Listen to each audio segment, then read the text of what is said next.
اعوذ باللہ من الشیطان الرجیم بسم اللہ الرحمن الرحیم الحمد للہ رب العالمین الصلاۃ والسلام علی سیدنا و مولانا ابو القاسم محمد صلی اللہ علیہ وآلہ وسلم وآلہ الطیبین الطاہرین لعنت اللہ علی اعدائہم اجمعین۔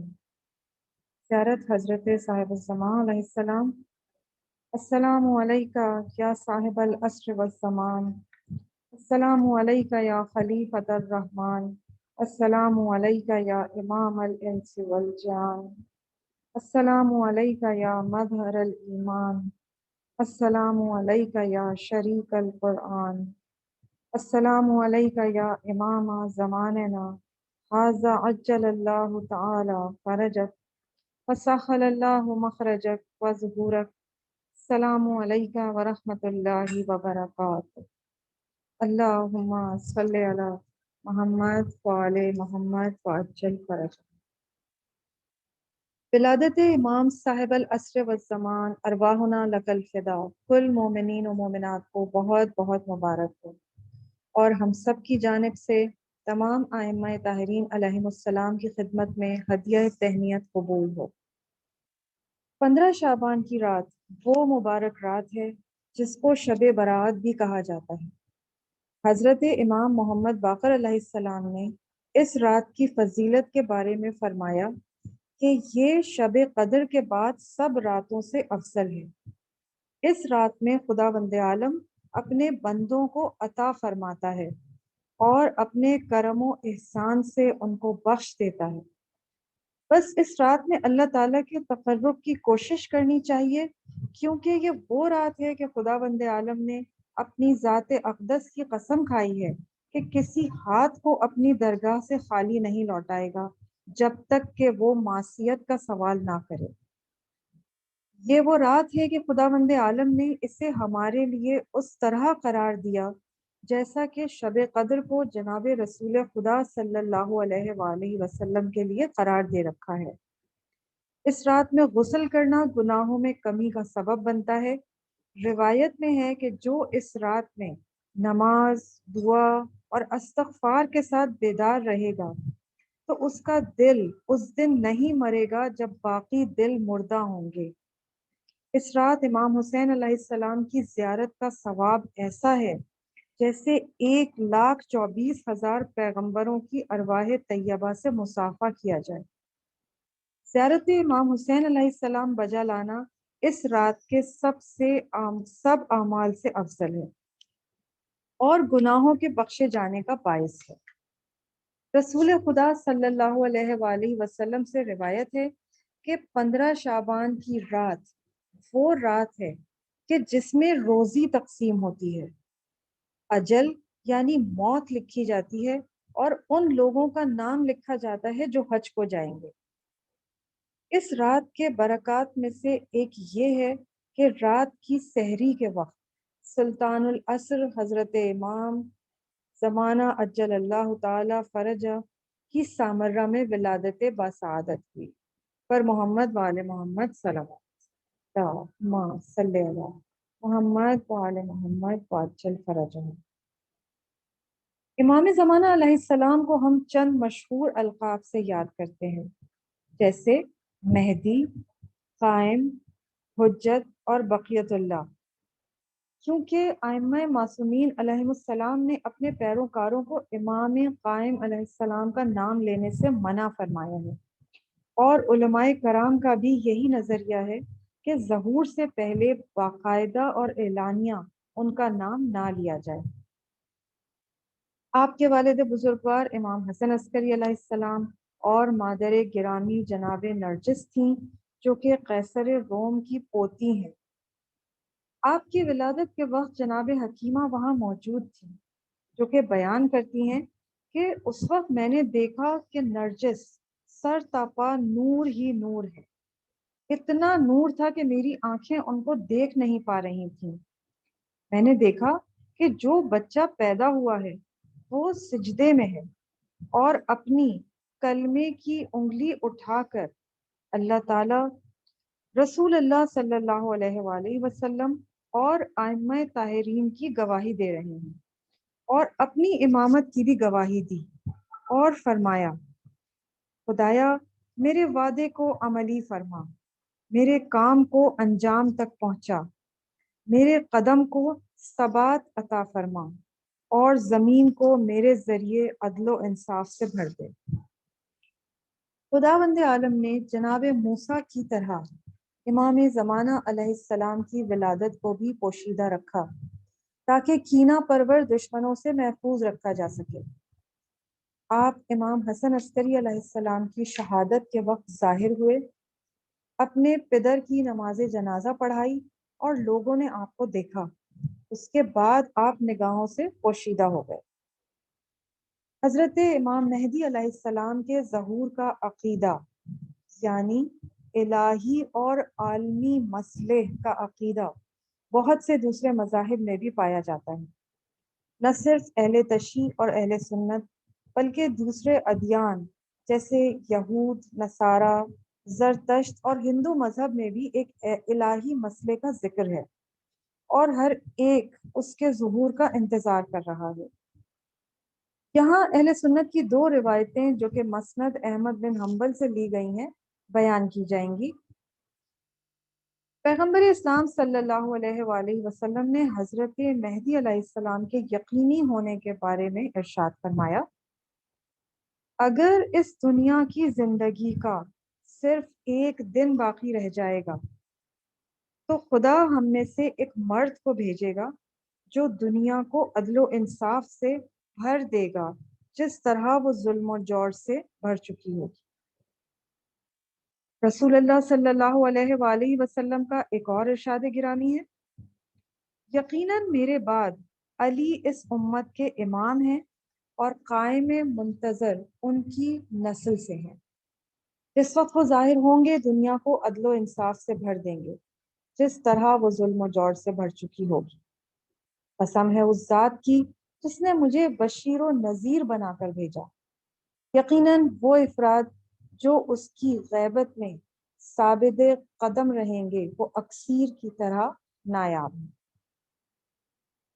ایک روایت جو کہ اعلام الورا میں موجود ہے، رسول اللہ صلی اللہ علیہ وآلہ وسلم فرماتے ہیں، قائم میری اولاد سے ہے، اس کا نام میرا نام، اس کی کنیت میری کنیت ہے، اس کے شمائل میرے شمائل، اس کی سنت اور روش میری سنت اور روش ہے۔ وہ لوگوں کو میری شریعت اور دین پر آمادہ کرے گا اور میرے پروردگار کی کتاب کی طرف لوگوں کی رہنمائی کرے گا۔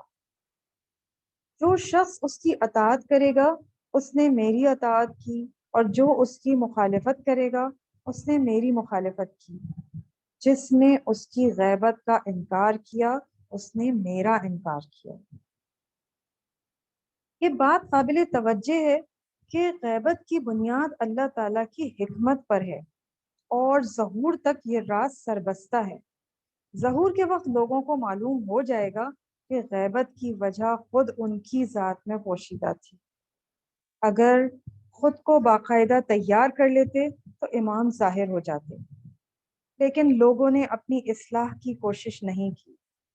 اس کا مطلب یہ نہیں ہے کہ ہر ایک اس گناہ میں شریک ہے، بلکہ مراد وہ تعداد ہے جو ظہور کے لیے ضروری ہے۔ ہر دور میں ایسے افراد رہے ہیں جو ظہور کے لیے ہر طرح سے آمادہ تھے، لیکن ان کی تعداد کم رہی، اسی لیے غیبت میں طول ہو رہا ہے۔ آج بھی مسلمانوں پر بڑی ذمہ داریاں عائد ہیں جنہیں ثابت قدمی کے ساتھ انجام دینا ضروری ہے۔ لازم ہے کہ وقت حاضر کے تقاضوں کو پہچانیں اور فرصت سے فائدہ حاصل کرتے ہوئے میدان عمل میں موجود رہیں، بری باتوں سے روکتے رہیں، اچھائیوں کو پھیلائیں اور عملی بنائیں تاکہ امام عصر علیہ السلام کی نصرت اور زیارت کے لائق بن سکیں اور ظہور پر نور کے لیے زمین ہموار کر سکیں۔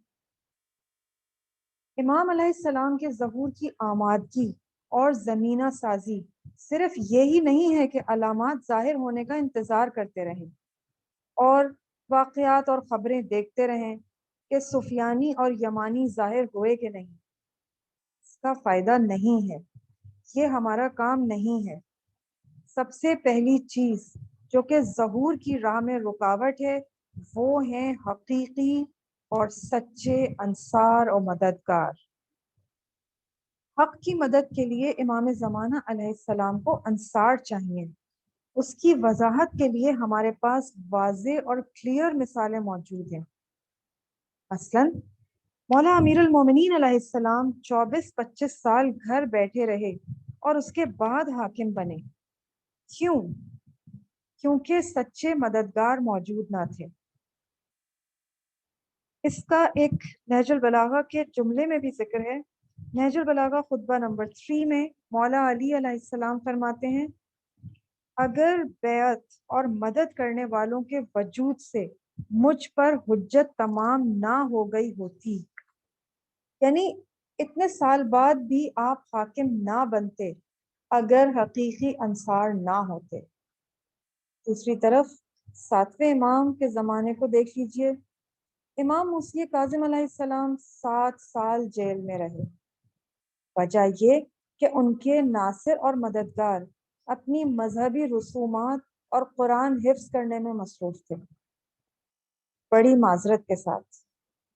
لیکن یہ بیان کرنا ضروری ہے کہ وہ افراد اپنی نمازوں، عزاداری کی رسومات اور عبادات میں مصروف تھے، جبکہ ان کے وقت کا حسین قید میں تھا۔ وجہ کیا تھی؟ انصار و مددگار نہیں تھے۔ محبت کرنے والے تو تھے، نمازی تو تھے، بس انصار نہیں تھے۔ فرق یہاں اس بات کا ہے۔ فی زمانہ امام زمانہ علیہ السلام اس وجہ سے غائب نہیں ہے کہ عزاداری اور مذہبی رسومات کی کمی ہے۔ ماشاءاللہ مسجدیں اور نمازی موجود ہیں، لیکن امام زمانہ ظاہر نہیں ہوئے۔ کیا وجہ ہے؟ انصار، وہ حقیقی انصار جو اس عظیم انقلاب کے شایان شان ہوں۔ ایسے انقلاب کے لیے زیادہ بصیرت، زیادہ معرفت اور زیادہ قربانی کی ضرورت ہے۔ میرے نوجوان بچے یہ غور سے سنیں، جہاں تک بھی یہ آواز پہنچ رہی ہے غور و فکر کریں۔ ہمارا اصل کام ان قربانیوں کے لیے آمادہ ہونا ہے۔ مثال کے طور پر کربلا اس بات کی گواہ ہے۔ ہمیں اگر کربلا سے لگاؤ ہے اور اگر ہم سن 61 ہجری کی کربلا میں امام حسین علیہ السلام کی نصرت کرنا چاہیں تو ہمیں کیا کرنا ہوگا؟ یاد رکھیں، ہمیں اس وقت پر زمین کربلا پر موجود ہونا ہوگا، یعنی دن بھی عاشور کا ہو اور تلوار کے ساتھ ہم حاضر ہوں، تبھی امام حسین علیہ السلام کے ساتھی بن سکتے ہیں۔ امام مہدی علیہ السلام کے ساتھ بھی اسی طرح ہے۔ 3 امور ہیں: زمان یعنی وقت، مکان یعنی جگہ، اور کیفیت یعنی کوالٹی۔ کچھ لوگ وقت پر نہیں پہنچ پائیں گے، کچھ لوگ اس مخصوص جگہ پر جہاں امام زمانہ علیہ السلام موجود ہوں گے وہاں نہیں پہنچ سکیں گے، اور کچھ کا وہ کیلیبر ہی نہیں ہوگا کہ آپ کے انصار بن سکیں۔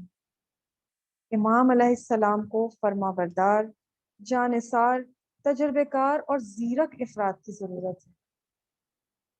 روایات میں ملتا ہے کہ آخری زمانے کی سختیوں، پریشانیوں اور فتنوں کے ذریعے لوگوں کی سارٹنگ کی جائے گی، یعنی وہ چنے جائیں گے تاکہ مومن اور غیر مومن الگ الگ ہو جائیں۔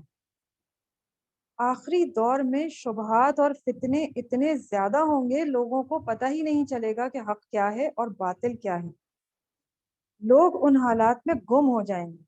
پیغمبر اکرم صلی اللہ علیہ وآلہ وسلم سے منقول ہے، آپ فرماتے ہیں ہمارا مہدی ایک بڑی غیبت اور لوگوں کی سرگردانی کے بعد ظہور کرے گا۔ کوئی بھی دین پر باقی نہیں رہے گا سوائے مخلص لوگوں کے، یعنی وہ لوگ جو خدا کے بندے بننا چاہیں گے اور کسی چیز کا لالچ نہ کرتے ہوں گے۔ ایسے دور میں دین کو ماننا ایسا ہی ہے جیسے اپنی ہتھیلی پر آگ کو رکھنا، جسے انسان اپنے ہاتھ سے چھڑانا چاہتا ہے۔